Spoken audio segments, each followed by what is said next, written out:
This Chicago Bears mini bye week is a little bit past halfway through the season, but it's still a good turning point to look ahead at which players still have the most to prove entering this final home stretch of the season. You are Locked On Bears, your daily Chicago Bears podcast. Part of the Locked On Podcast Network, your team every day.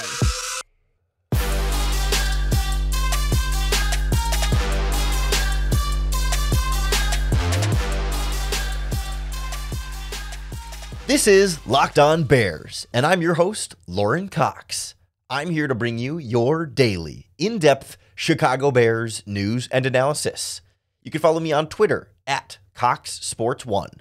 You can follow the podcast on Twitter at Locked On Bears. You can like Locked On Bears on Facebook, join the Locked On Bears Facebook group for even more Bears talk, and make sure you hit that subscribe button on the Locked On Bears YouTube channel to keep up with all of our video podcasts as well. Thanks for making Locked On Bears your first listen today. We're part of the Locked On Podcast Network, your team every day. Today's episode is brought to you by LinkedIn Jobs. LinkedIn Jobs helps you find the qualified candidates you want to talk to faster. Post your job for free at linkedin.com/LockedOnNFL. That's linkedin.com/LockedOnNFL to post your job for free. Terms and conditions apply. On the show today, we look at which Chicago Bears players still have the most to prove in the final, 6-7 games of this season.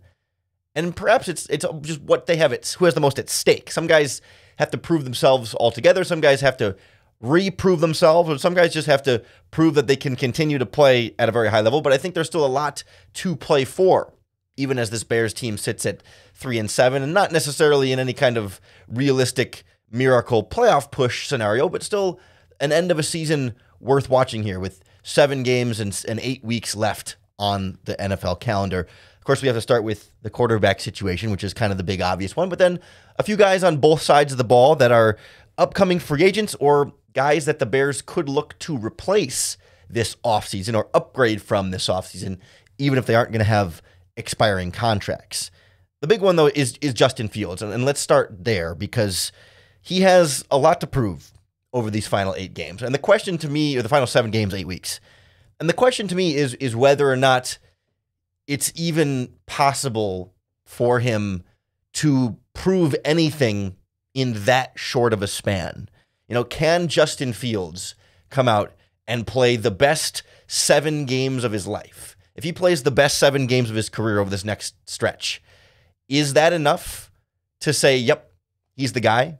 If he plays 7 really good games at the end of this regular season, and that's even asking a lot, but can you say, okay, well, he figured it out for those 7 games at the end of the year, so we're moving full steam ahead with Justin Fields, despite having the first 2.5 seasons of his career not fully looking like the guy? I mean, I think the answer there is probably still yes. I think 7 games left is still enough time for Justin Fields to come out and play. I mean, if he comes out and plays high-level quarterbacking for 7 straight games, right? That doesn't mean he wins every game, but that he individually performs at a high level, shows growth, decisiveness, throwing the ball downfield, improved pocket presence, still dynamic playmaking with his legs. Right? It doesn't matter to me as much whether receivers catch those passes, whether their defense holds up and wins those games to help him out. But if he plays well and the offense scores some points and he looks like he truly unquestionably belongs as the long-term franchise starting quarterback over these 7 games,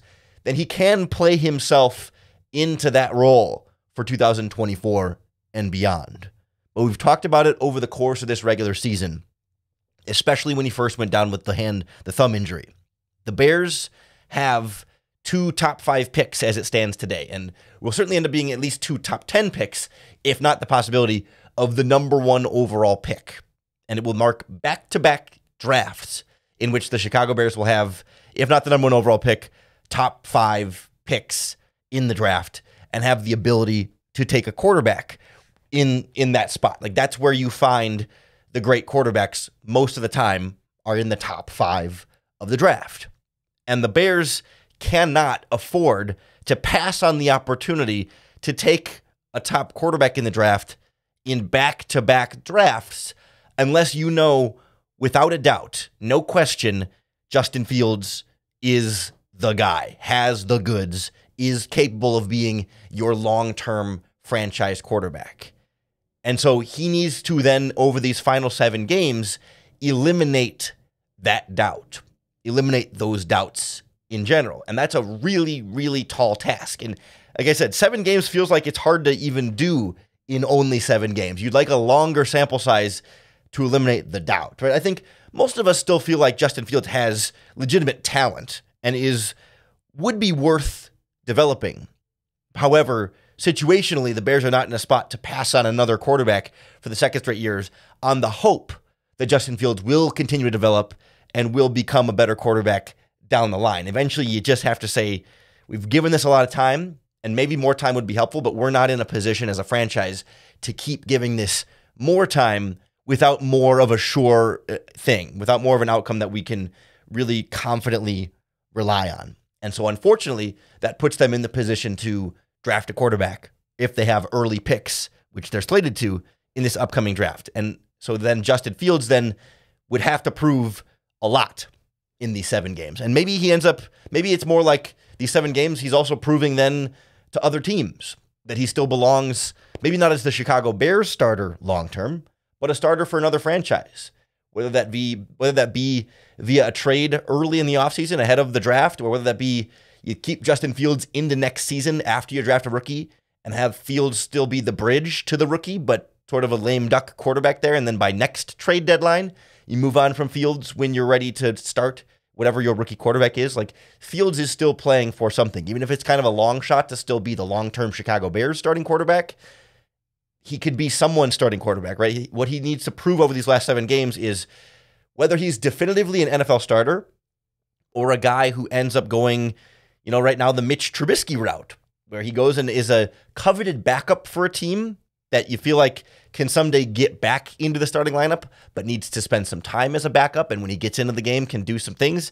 Like, that's what Justin Fields needs to prove over the remainder of this season, what his NFL future looks like in Chicago or elsewhere. That's kind of the story for some of the other guys in this roster that are going to be free agents coming up this spring, whether they're proving their worth to the Chicago Bears long-term or proving their worth to some other teams long-term. There's still a lot to prove, even for guys that are veterans that you thought had kind of proven what they were up to this point, but still have a little bit more to prove with 7 games left in 2023. We'll start with a couple of guys on defense, one of whom really feels like he's been missing in action a bit this season and needs to kind of reprove himself as he enters free agency once again next on Locked On Bears. The Locked On Bears podcast is brought to you by our friends at LinkedIn Jobs. These days, every new potential hire can feel like a high-stakes wager for your small business.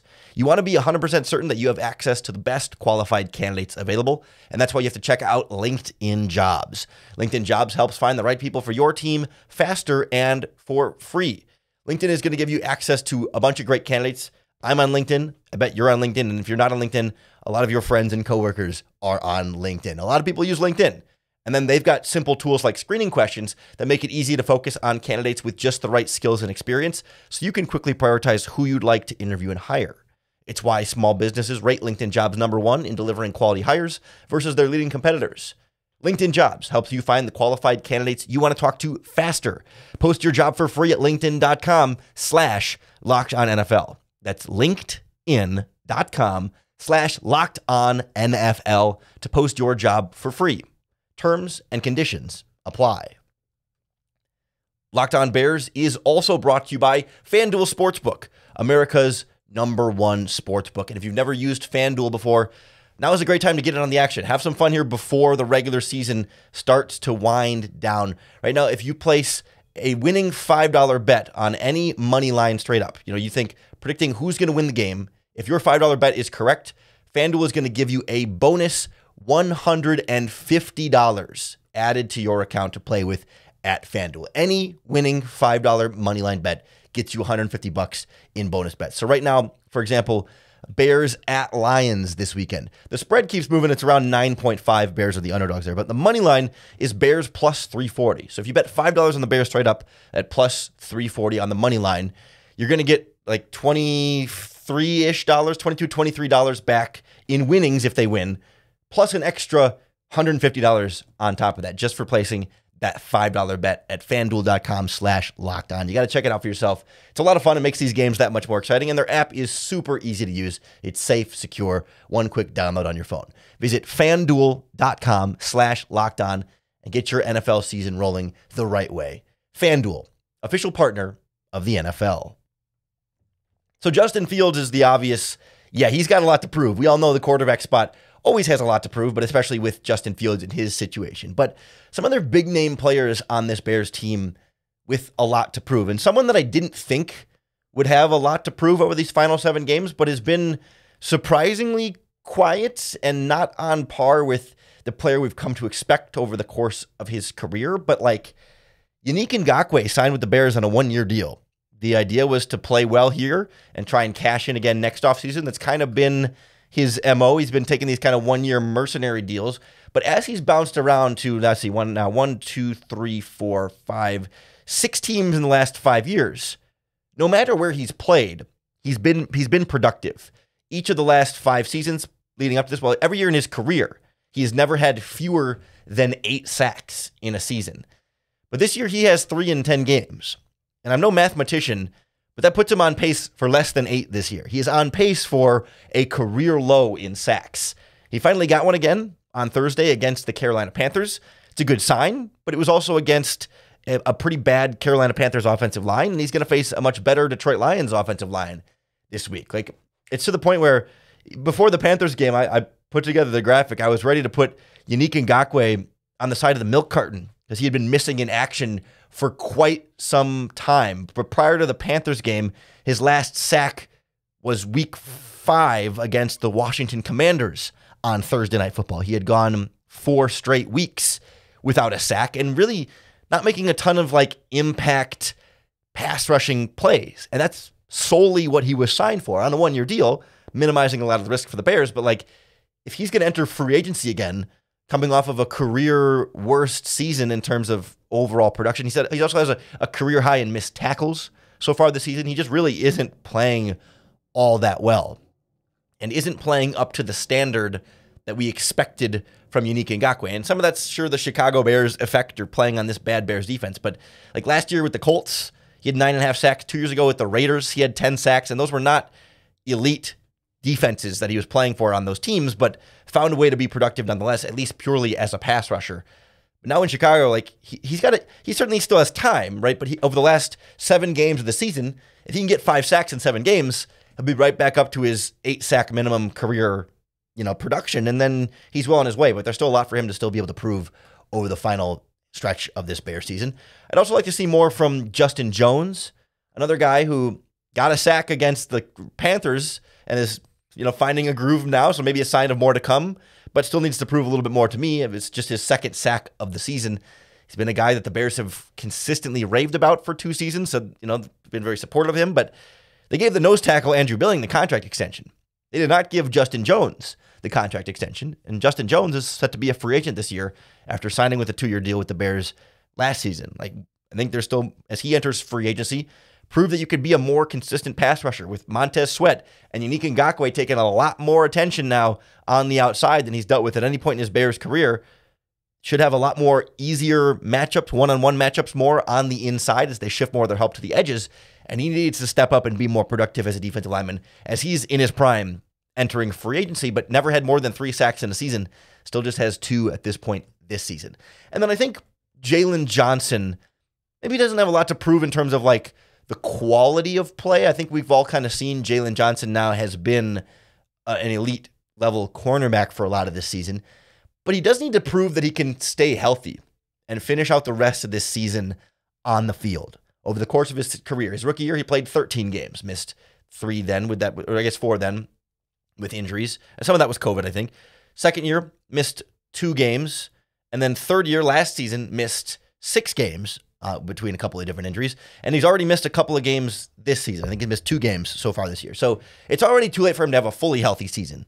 But if he can at least finish out the rest of this year by making sure he's available and healthy, and some of that's out of his control, certainly, but if you want to fight that reputation of being, injury prone or having durability concerns as you enter free agency, like that's my biggest sticking point about signing Jalen Johnson to a massive contract with a bunch of guaranteed money, is you're only getting him for 2/3 of the games out of his career so far, and he's had injuries every season. So is he a guy that you can rely on to be there down in and down out, and being able to play out the rest of the season healthy, or at least on the field healthy enough to play, can go a long way towards being the difference between being a $16 million cornerback and an $18 million corner, or the difference between an $18 and a $20 million corner, is having a little bit more of that durability to go with what's already been high-level play this season. I don't think he needs to take his game to the next level over the last 7 games. Just keep doing what he's doing now and keep doing it on the field for the rest of the year. And that's a surefire way to a big payday from either the Bears or somebody as we enter this offseason. Maybe a franchise tag is a possibility in there, but still, I think it's sort of something to prove or something at stake for Jalen Johnson there.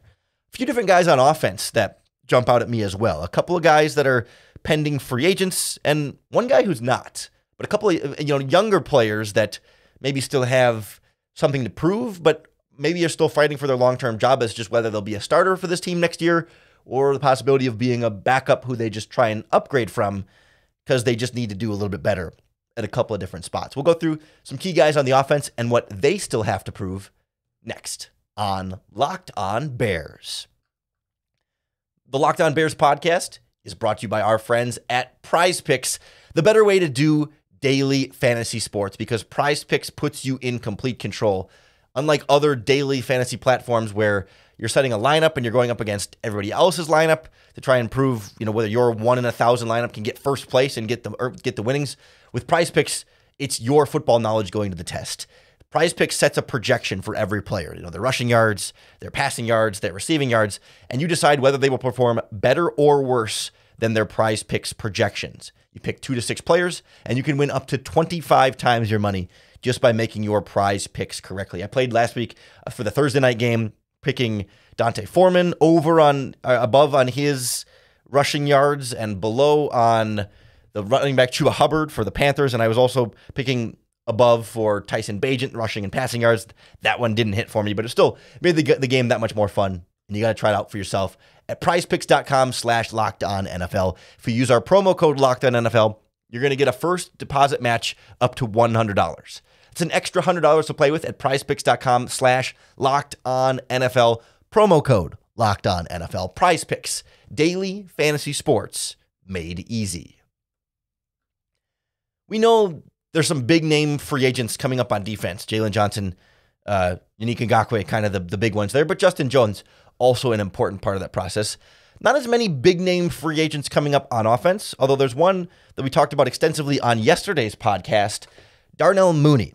And go back and take a listen to that podcast yesterday if you didn't, because the Mooney contract conversation is not as simple as like, do you pay him or do you not? Because I think there's some other factors in there in terms of what his value is. He's had a weird career the last couple of years with low volume production, not getting a ton of total yards, but doing very well individually and efficiently. So that one's kind of a more complicated tease out, and we kind of went in depth on that yesterday if you haven't listened to that podcast. But he's one where his production's down overall. Again, career low yards per game, catches, targets per game, all that stuff, not getting the ball enough, but still doing a lot with each catch. And so if he can use these final 7 games and have more of those breakout type games that we saw just a couple weeks ago against the Saints, then he can play himself up into a bigger and bigger contract the better he plays over these final 7 games and reprove that he's closer to the 1,000-yard guy than he is to the 500-yard guy that we saw last season. So I think there's still a lot there for Darnell Mooney, but I'm not going to rehash all those points that we talked about yesterday. The more interesting one for me is Braxton Jones at left tackle. Not a free agent, a guy who's just in the second year of his career, but I think he's kind of fighting for his starting spot at left tackle over the final 7 games of this season. He's been injured for a lot of this season, so we didn't get to really see that year 2 growth and development from him. But now he's been back for a couple games, had some penalty issues in the first one, and has had some penalty issues over the course of the season, but thought he played pretty darn well against Carolina on Thursday. Held up pretty well in pass protection, didn't have any penalties in that game, so maybe he's settling in a little bit more. And I think these final 7 games will tell you, okay, do the Bears have their starting left tackle next year under contract right now named Braxton Jones?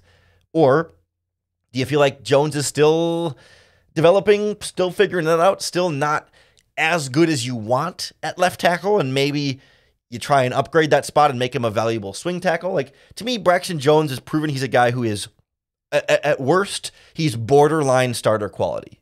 And then the last 7 games here is he average to above average starter quality, or is he someone that you really do need to go out and replace this season? I think the jury's still out on that based on the 2 games we saw him before he got hurt and now the 2 games that we've seen him since he's been back. But these final 7 games will tell you what you do there.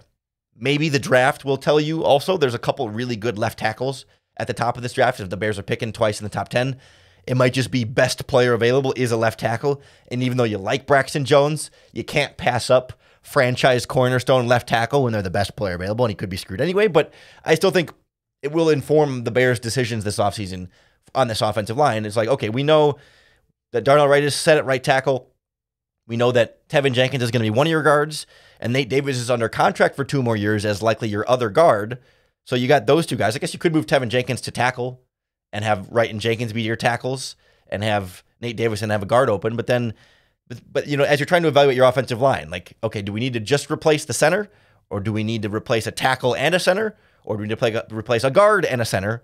But like, the center is in this conversation too. Lucas Patrick has some stuff to prove over the remainder of this season. If he can turn it around a little bit and settle in and play a little better at center over this final stretch, maybe it's not playing for his next Bears contract, but playing for his next team. Is he a guy who's purely a backup for the next team and on his next contract?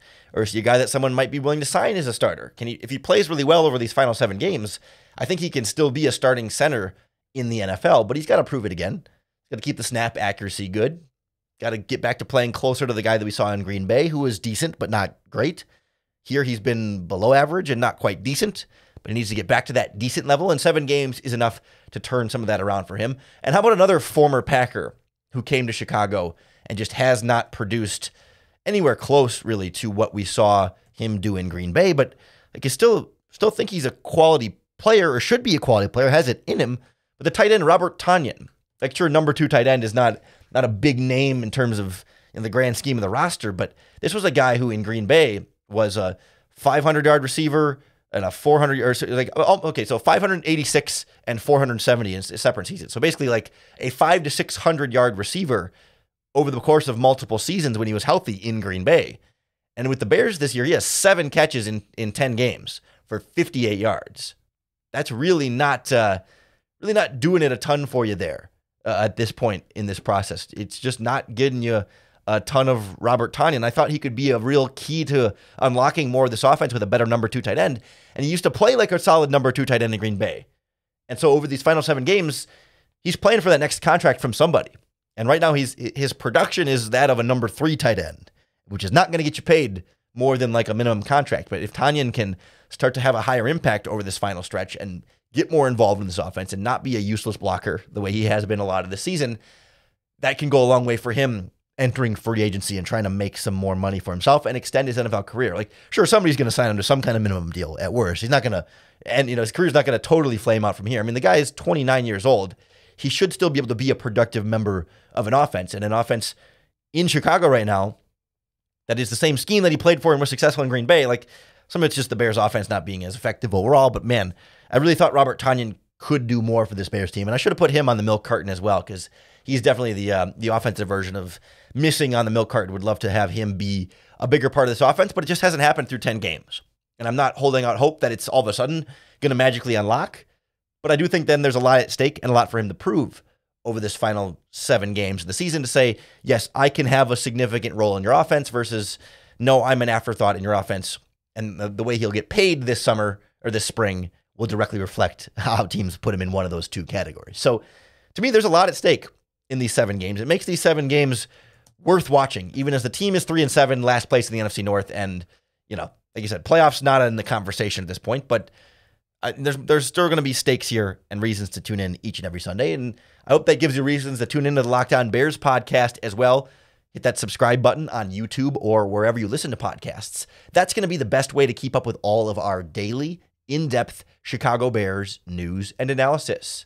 Really appreciate you making us your first listen each and every day. Come back tomorrow as we'll do Crossover Thursday with Matt Deary from Locked On Lions to get the scoop on what's going on with Detroit and what we can expect in a tight divisional matchup here against the first place Detroit Lions, playing pretty darn well right now. They just got out of a tough shootout with the Los Angeles Chargers. Matt's a lot of fun. He knows his stuff, and he's one of my favorite hosts on this network for sure. Like, for as much as people aren't fans of some of the of one NFC North host in particular, Matt is one who has always been super realistic about his Lions and has dealt with a bad Lions team for a long time. And so he has good perspective on dealing with a bad team. That's for sure. So coming back tomorrow for a conversation with Matt Deary.